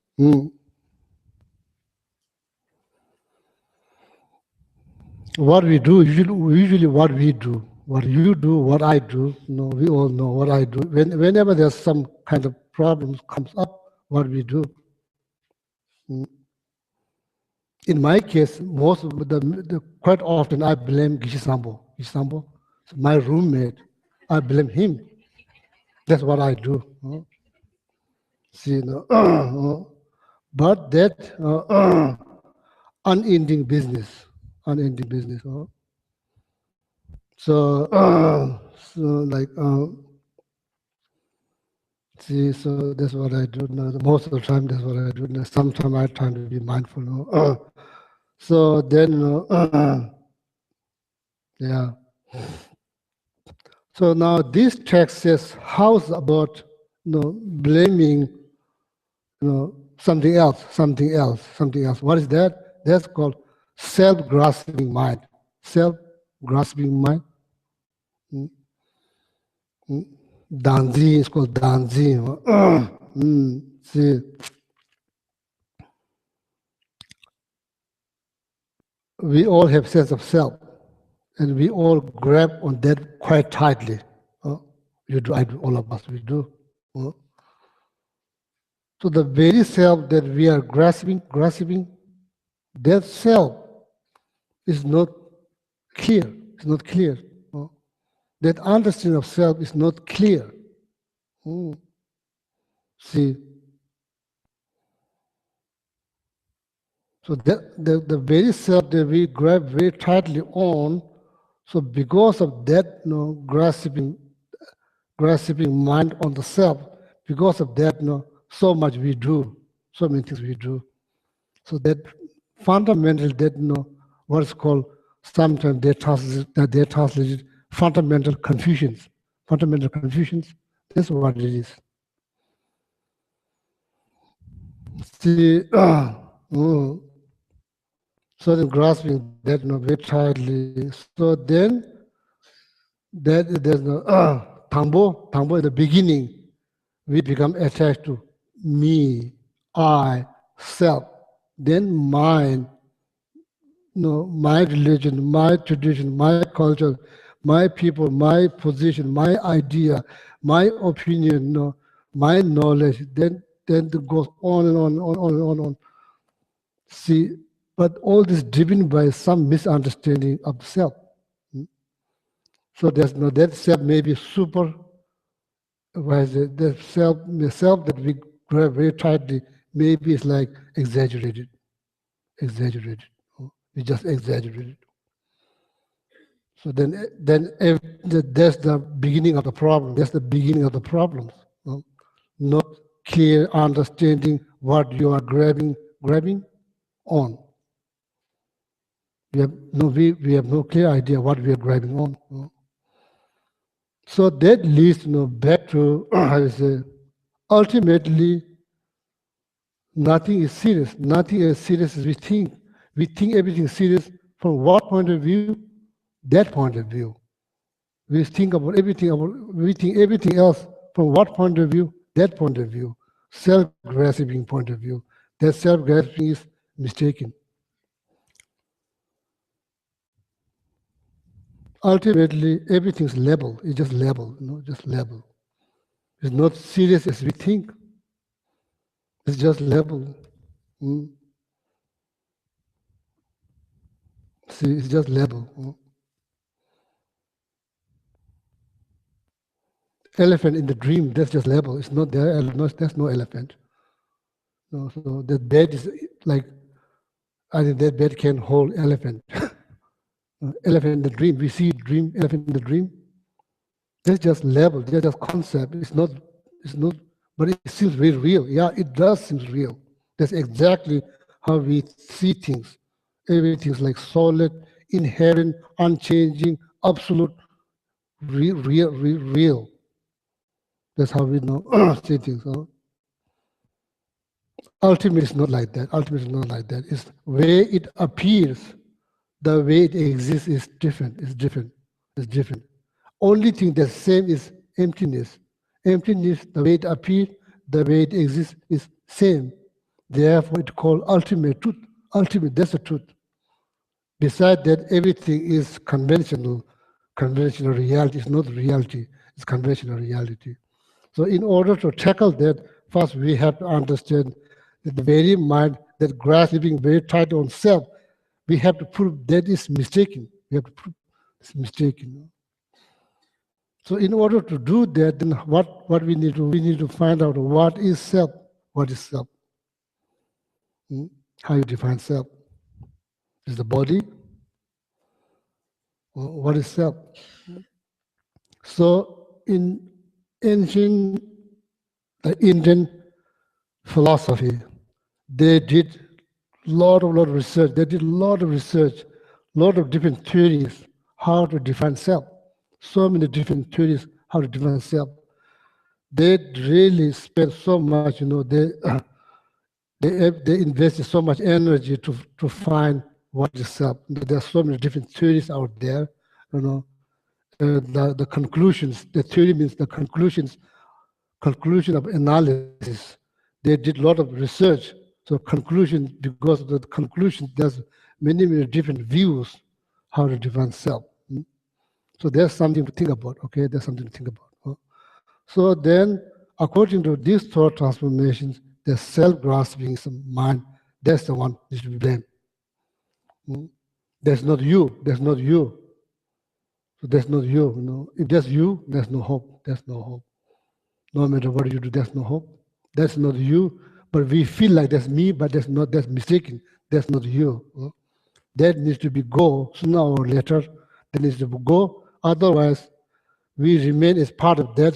Then there will be no real happiness. There will be always there's some kind of complications. So that self-grasping mind has 100% supported, backed by self-cherishing thought. Self-cherishing thought. So such as my way, highway, that attitude. See. So everything is, that sounds like difficult. It is difficult. Sorry to say, but that's the truth.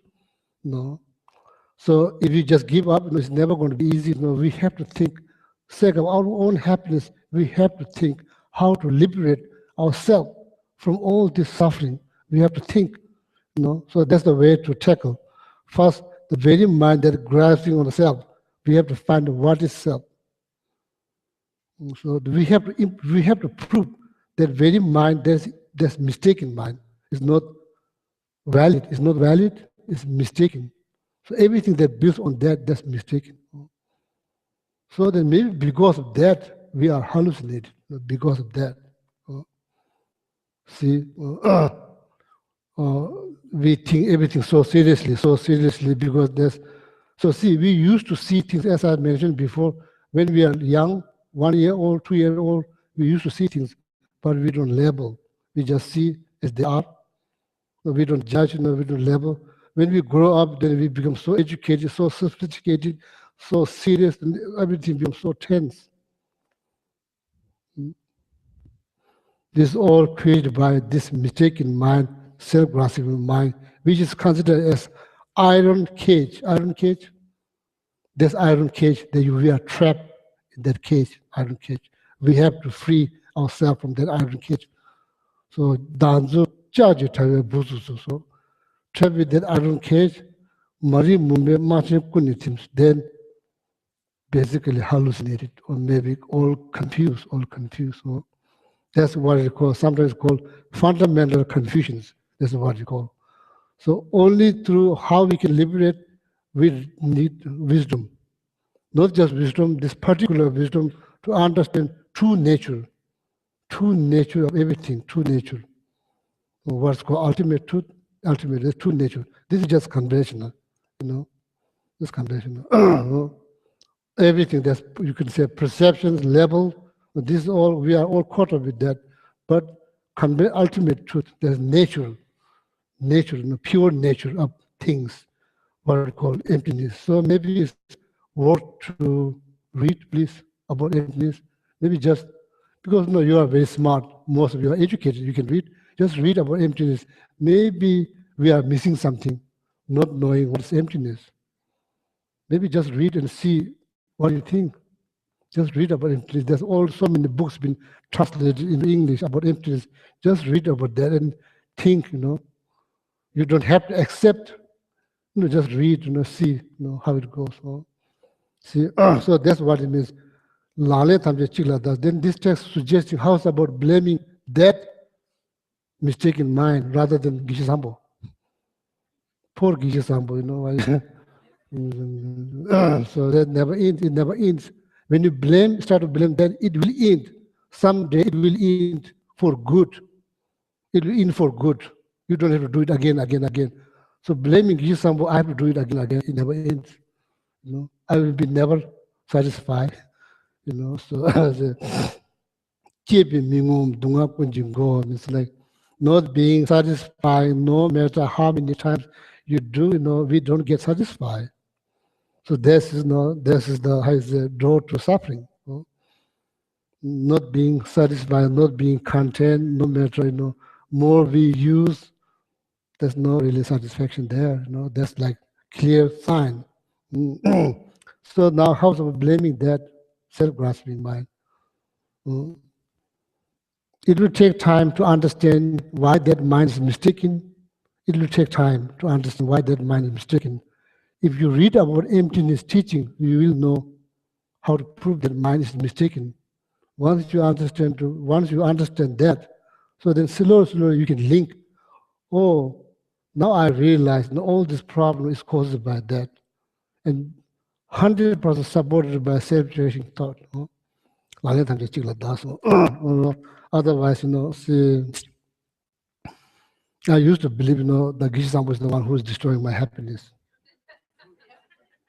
I believe in that, then based on that, I act. Not just be quiet, I act on that, you know.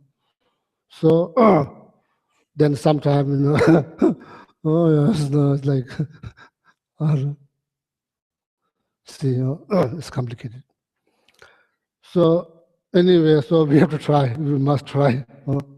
That's the one. So now the second one,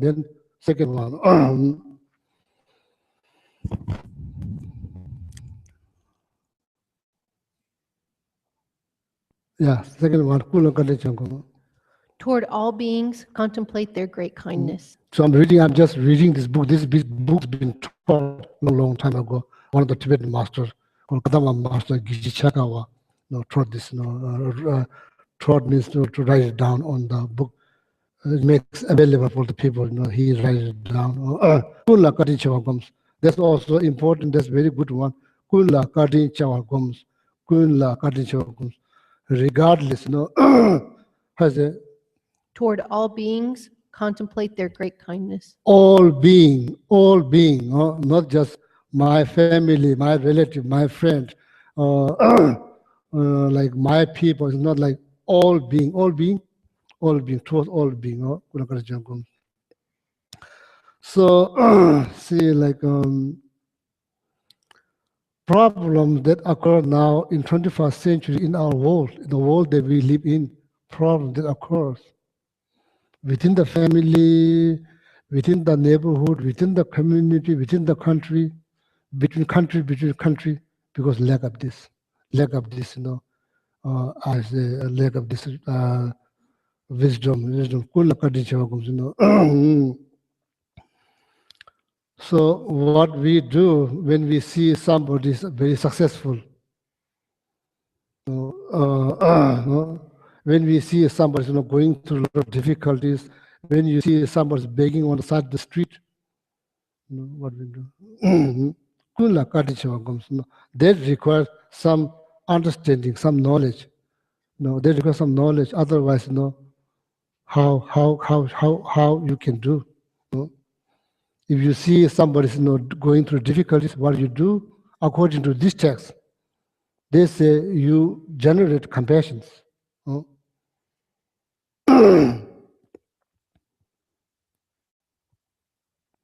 That's the healing energy. Compassion is the healing energy. So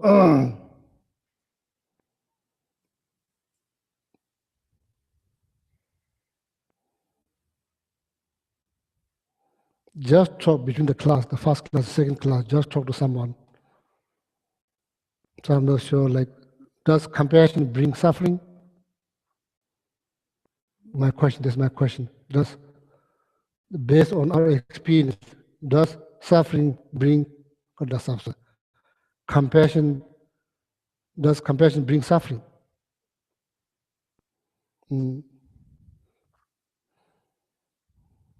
Very good point that somebody brought it up. Very good point. I don't have answer. So there's one Bodhisattva means person who has no altruistic attitude. person who has this wish to free all living beings from suffering, that person is called Bodhisattva.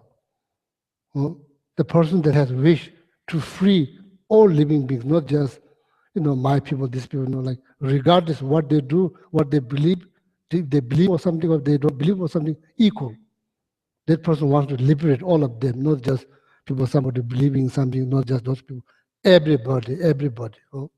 That person is called Bodhisattva. The person who has this strong desire or heart power or willpower to liberate all of sentient beings. That's called Bodhisattva. So there's one Bodhisattva. There's many of them, but one of them is called Bodhisattva, ever weeping, weeps all the time, weep or cry all the time. Because the suffering that person sees, all he's working he or she is working so hard to liberate them, but out of this fundamental confusion, so much suffering people go, and unbearable suffering that people go through, and because of that feel sad. So there's different types of sadness, right? Sometimes sadness, some sadness is good or bad. Crying, there's happy crying, right? Crying is not just always, I say, miserable crying. Yeah, people we cry when we become sometimes. Anyway, so I was wondering, so because of the complexity that persons was wondering. So there's, I think, from this teaching point of view, it's like because suffering, the compassion should not bring suffering. So then, the example that person give to me is like when a child see somebody like fighting the school, and that he get hurt because he feel it's like they should not fight, should be treat each other well. So then it gets hurt. So I'm not sure. I'm just asking you. So what do you think? Please think about that. Okay. So when you see somebody's bed, I will just explain a little bit how to relate it, our experience, whether it's like good or bad, how to relate that experience with something positive, rather than get jealous or get angry, get very judgmental. See, it happens, like sometimes when you see side of the road, someone's begging, physically they are fine, they look fine, let's look young, and you say, before you give anything, why you're not walking? We don't generate compassion. We have no understanding maybe what that person is going through. Maybe that person is not able to walk because there's so much happening in their mind, even though they look fine, maybe they are not fine. So if you generate some compassion, I'm not saying that I'm doing this, I'm not saying at all. I'm not saying we are same, there's no difference between you and me, not different. We are all struggling, not different. So according to this text, not according to me, according to this textbook, that's what we should do when we see somebody. If you can give something, you give. So every our experience that we have in our life. So this text says how is about related to that, to some positive thinking. If you see somebody suffering, you generate compassion. If you are seeing somebody very successful, you generate not compassion. Compassion only able to generate object, then you have to be absorbed some kind of difficulties. There's the only way to generate compassion. If somebody is successful, there's no way to generate compassion. If there's somebody successful, according to the teaching of 6 perfections, the result, Jimbe Longje, being generous, believe or not, according to their teaching, I'm just repeating, being generous, result is going to be wealth. Jimbe Longje, Timji Des, result of practicing ethic, or being ethical. So that's going to be, like high state. How is it high state? Make sense? High state. Jimbe Longje Timji Des, down there, practicing patience, result is going to be attractive. So If you see somebody's very beautiful, in order to get jealous, you say, oh, wonderful, that person must be practicing patience, or been practiced patience, wonderful. Something like that, not to relate. When you see some rich persons, in order to get jealous, when the neighbors buy a brand new car, they say, wow, that's the result of practicing generosity. Maybe I should do the same thing. Something like that's like related to how to relate to that, okay? So it's all comes down on positive thinking, So positive thinking, that's what it needs. Needs less negative thinking, more positive thinking. Life is going to be fantastic. Life is going to be wonderful. Even in samsara, life is going to be better. More positive thinking, not just positive thinking, happy to think, happy to think good, happy to talk, happy to sit, happy to read, happy to eat, happy to go, not with do things with all kind of mindset, So then even the eating a cheesecake will get complicated too. Even eating cheesecake will get complicated too. Mixed with all kind of health, then exercise, all kind of things. So I say, when you eat cheesecake, just eat cheesecake, that's all. So see, like, am I right? When people eat cheesecake, they go through all kind of emotional thought. Not in Nepal, not in India. So some part, they are happy to eat cheesecake. They're really not just happy, very, very happy to eat. Probably they're not happy to eat kale.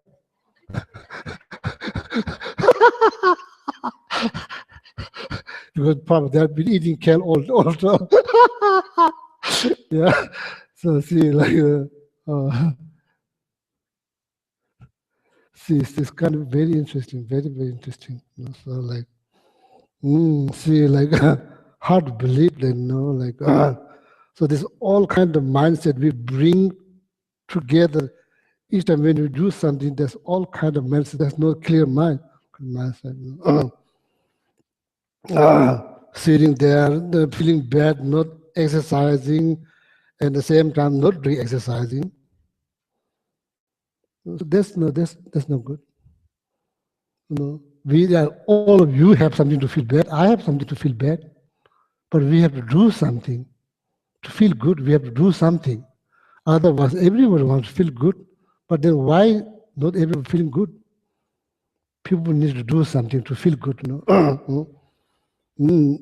So see, feeling bad about seeing some like dirt in the house, So what we can do, there's some options. You can clean, then you don't need to see that again. You can clean. So see, we need to do something. So happy to not just do, happy to do. Why? Because for your happiness. Because it's for your happiness. That's why you have to do. So kula kadichong gomso. So that's where I stopped this morning. So kula kadichong gomje.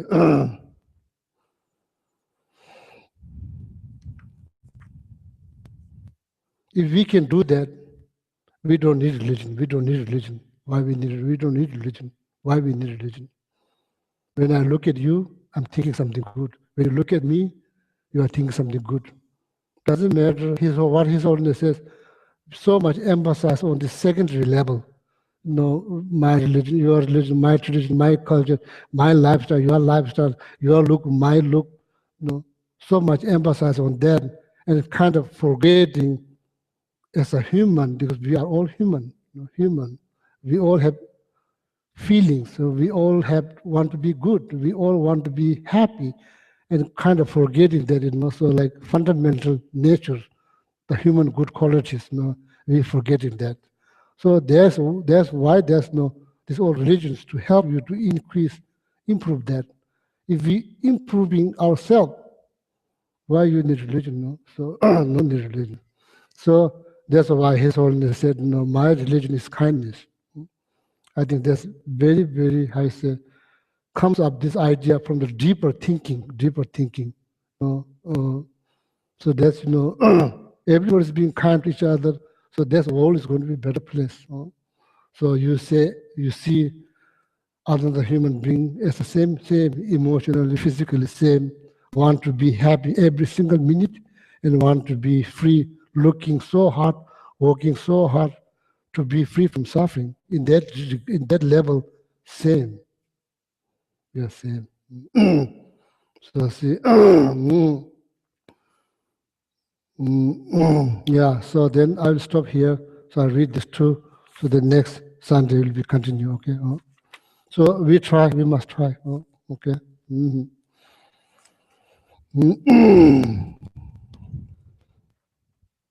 Yeah. With that, I'll stop. So in the Gold Prayer Book, if you turn to page 246, we'll read the dedication prayer by Master Shantideva. May all beings everywhere, plagued by sufferings of body and mind, obtain an ocean of happiness and joy by virtue of my merits. May no living creature suffer, commit evil, or ever fall ill. May no one be afraid or belittled with a mind weighed down by depression. May the blind see forms and the deaf hear sounds. May those whose bodies are worn with toil be restored on finding repose. May the naked find clothing, the hungry find food. May the thirsty find water and delicious drinks. May the poor find wealth, those weak with sorrow find joy. May the forlorn find hope, constant happiness and prosperity. May there be timely rains and bountiful harvests. May all medicines be effective and wholesome prayers bear fruit. May all who are sick and ill quickly be freed from their ailments. Whatever diseases there are in the world, may they never occur again. May the frightened cease to be afraid and those bound be freed. May the powerless find power and may people think of benefiting each other. For as long as space remains, for as long as sentient beings remain, until then may I too remain to dispel the miseries of the world. Then if you turn back one page to page 244, we'll do the long life prayer for His Holiness Dalai Lama. In the land encircled by snow mountains, you are the source of all happiness and good. All-powerful Chenrezig Tenzin Gyatso, please remain until samsara ends. And then the bottom of 245, the long life prayer for Ken Rinpoche. The one who mastered his speech at a very young age, the one with great patience who received the name Awatari, the one with great precision who spread the teachings of Lama Tsongkhapa on bliss and void, Lama, ornament of the yellow hat tradition, please remain until samsara ends. And back to 244, the long life prayer for Lama Zopa Rinpoche. You who uphold the Sidur's moral way, who serve as a bountiful bearer of all, sustaining, preserving, and spreading Manjina's victorious doctrine, who masterfully accomplish magnificent prayers honoring the three jewels, Savior of myself and others, your disciples, please, please live long. And then for Geshe Gelik's long, happy, healthy life, 7 green Tara mantras. Om Tare Tu Re So Ha. Om Tare Tu Re So Ha. Om Tare Tu Re So Ha. Om Tare Tu Re So Ha. Om Tare Tu Re So Ha. Om Tare Tu Re So Ha. Om Tare Tu Re So Ha.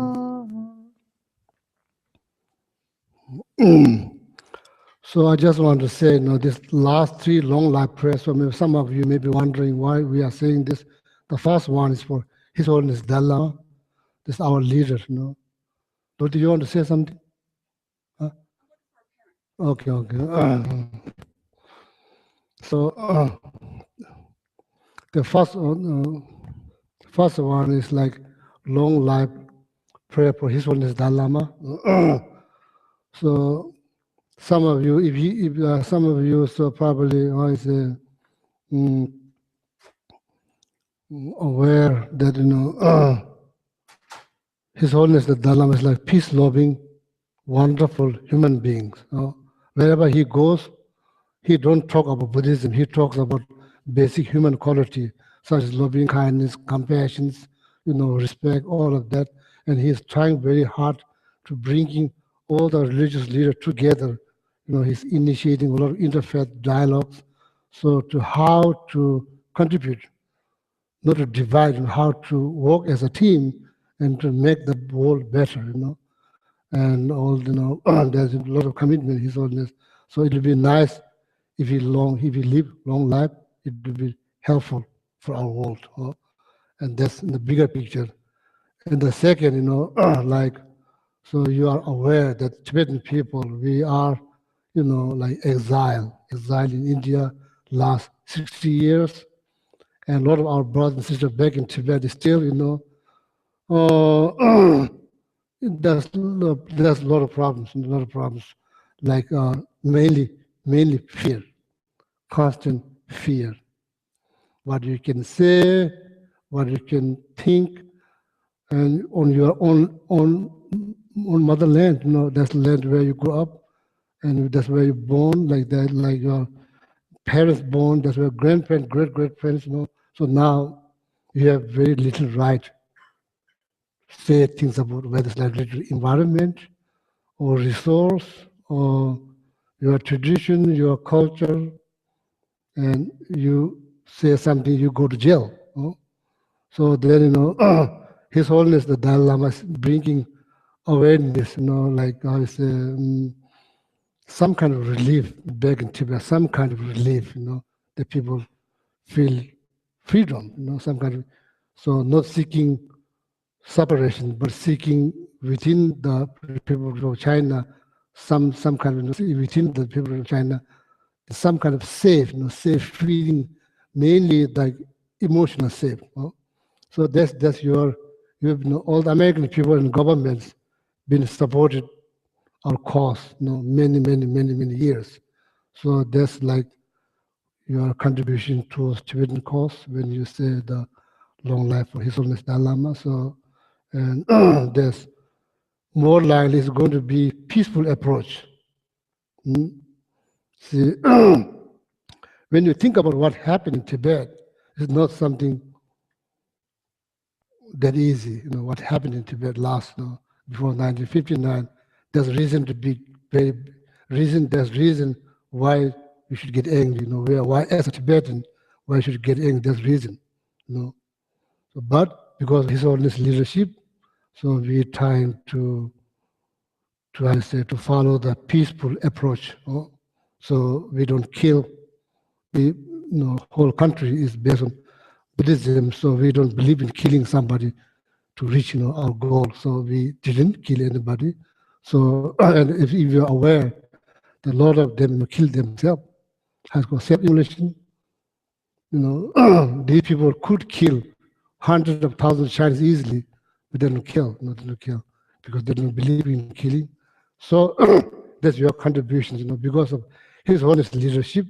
So every Tibetan people, I say, to reach their goal through peaceful approach. But it's very, very difficult. Now world is like very much tied in the business, economic, and all of that, So anyway, so that's, I just want to explain, the saying long life prayer for His Holiness Dalai Lama is to contribution for, indirectly contribution for Tibetan cause. So then you have been supported many years, as I said. The second one is like long life prayer for my teacher, some of whom you met, he came here 2 times. So then the last one is called Lama Zopa Rinpoche, who is the head of this center. This center is like associated with FPMT. There's like global organization. It has like 190 centers all over the world, Asia, Europe, everywhere, in America, many of them. So Kadamba Center is part of it. So here, the Lama Zopa Rinpoche, there. So now there's a young photo, now from you, some of you met. So there's long life because he has responsibility for all these organizations. So then, so you don't have to say those prayers. If you say, I want you to have some idea, what this prayer is for. So thank you very much. Thank you. Yeah, thank you. Have a nice weekend. And if anybody can stay behind a few minutes and help take down the table from Tara practice, we'd appreciate it. Thank you. No experience necessary.